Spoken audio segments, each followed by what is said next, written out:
ভালোবাসা দিবসের দিন মার সাথে কাটাতাম। হ্যাঁ, মার সাথে খুনসুটি করতাম, মজা করতাম। দুটো মুভিতে কথা চলছে।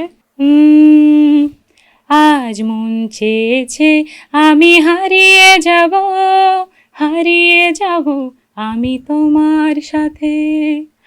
আজ মন চেয়েছে আমি হারিয়ে যাব, হারিয়ে যাব আমি তোমার সাথে। সেই অঙ্গীকারের রাখি পরিয়ে দিতে কিছু সময় রেখো তোমার হাতে। আজ মন চেয়েছে আমি হারিয়ে যাব, হারিয়ে যাব আমি তোমার সাথে। গান অনেকগুলো রেকর্ডিং করলাম, তার মধ্যে ভালোবাসা দিবস উপলক্ষে অনিক বিশ্বাসের ওয়াইফ ফিল্মের একটা গান করলাম। ভীষণ সুন্দর গানটা। ও এই গানটার পেছনেও আছে, ইতিহাস আছে। অনেক অনেক অনেকবার গানটা করার পর তারপরে হয়েছে, মানে সুরের সাথে লেগেছে, ক্যারেক্টারের সাথে গেছে। তারপর রুবেল আনুশ নাটকের ডিরেক্টর, উনি নাটকের একটা গান করলাম, রুবেল আনুশের ওনার একটা গান করলাম। গানটা ওটাও ভীষণ সুন্দর, সেট সং একটা। তারপর এই তো মাত্র ডেমো দিল, এখন আরেকটু পর রেকর্ডিং হবে আরেকটা মিউজিক ভিডিও। তাছাড়াও হয়েছে অনেকগুলো গানের সাথে সম্পৃক্ত। আমি গানটাকে সিরিয়াসলি নিয়েছি, মানে আমি গানটাই প্রফেশন করব ওটা ভেবেছি হচ্ছে 1 থেকে 2 বছর হবে, তো তখন থেকে ভেবেছি, মানে 1 থেকে 2 বছর আগে আর কি ওটা ভেবেছি যে গানটাকে প্রফেশন করব, এছাড়া আর কিছু করব না, এটাই ভেবেছি। তো সেই ক্ষেত্রে তখন থেকেই সিরিয়াস নিয়েছি। আমার মা গান করতো, মাকে দেখতাম সারাক্ষণই কাজ করছে, গুনগুন গুনগুন করছে, গান করছে, ওটা দেখতাম, ভালো লাগতো। দুটো মুভিতে কথা চলছে। আমার প্রথম গান রিলিজের সময় একটা অ্যানাউন্সমেন্ট ছিল, সাইমন তারিক স্যার ওনার বউ সিনেমাতে একটা গান গাওয়ার কথা। ওনার হয়তো শুটিং চলছে, আর কদিন পরে ডেমো পাবো, গানটার রেকর্ডিং হবে। তাছাড়া আরেকটা সিনেমার গান করছি, ওটা ডিরেক্টর আমাকে নামটাম এখনো বলেনি, ওটা হচ্ছে টুইস্ট। ভালো লাগছে, এত অল্প সময়ের মধ্যে এত কাজ করছি। আহ, পরিশ্রম হচ্ছে, কিন্তু আমার মনে হয় যে এখন যদি পরিশ্রমটা করি তাহলে হয়তো সামনের দিনটা আরও সুন্দরভাবে থাকতে পারবো। আহ, আহ, মানে গুছিয়ে থাকতে পারবো, লাইফটাকে গুছিয়ে চলতে পারবো এরকম করে। সবসময় নিজেকে নিয়ে ভালো কিছুই ভাবে, যে হয়তো আহ, উঁচুতে থাকতে চায়, ঠিক আছে, একদম শেকড়ের চূড়ায় থাকতে চায় ওরকম। আমি এরকম ভাবি, হয়তো ভালো পর্যায়ের একটা শিল্পী থাকবো, আমার নাম সবার মুখে মুখে থাকবে, আমার গান গুনগুন করবে সবাই। হ্যাঁ, এখনো মা বলে যে তুমি তো মানে ভালোই করছো, ঠিক আছে, কদিন পর তোমার গান আমি অন্য শিল্পীদের গান না গিয়ে তোমার গান আমি গুনগুন করবো, এটা ভালো লাগে।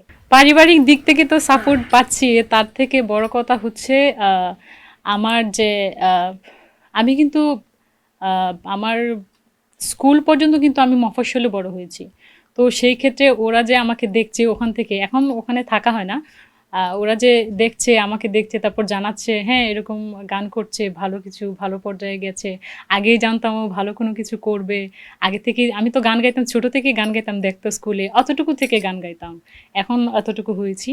তখন থেকে ওরা বললো যে হ্যাঁ ও যে একটা হবে কিছু লাইফে, তো বুঝেইছি, ওকে দেখেই বোঝা গেছে। তো ওরা অনেক, আমার থেকে ওরা বেশি প্রাউড আমাকে নিয়ে। আমি শুনেছি অনেক খবরাখবর শুনেছি, দিয়েছে আমাকে শুভাকাঙ্ক্ষীরা, বলেছে যে আমাকে নিয়ে নাকি এখন বলে যে আমাদের এলাকার গর্ব বর্ণালী, এরকম করে বলে। আমার খুব ভালো লাগে এটা শুনে। হ্যাঁ, পছন্দের শিল্পী সবারই থাকে। আর আইডল যদি কাউকে না বাছাই করা হয়, মানে একজনকে যদি আইডল না না ধরা হয় তাহলে সামনে কখনো আগানো যায় না। একজন আইডলকে ধরেই কিন্তু সামনের পথ চলা হয়। তো আমারও আইডল আছে।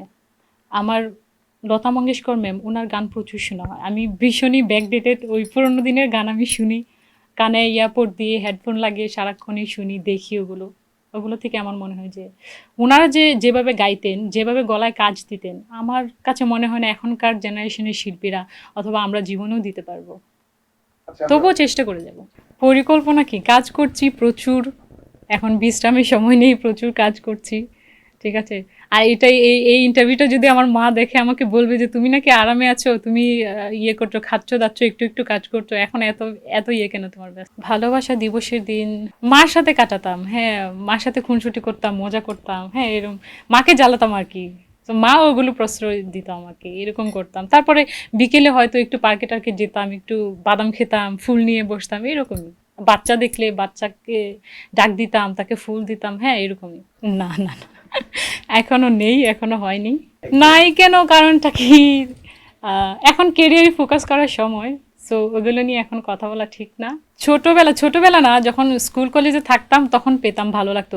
একটু একটু করে ছোট করে চিরকুটের মধ্যে লিখে লিখে দিত যে এই রাস্তায় থেকো, ঠিক আছে, তোমাকে ভালো লাগে, আজকে খোলা চুলে এসছো, তোমাকে ভালো লাগছে।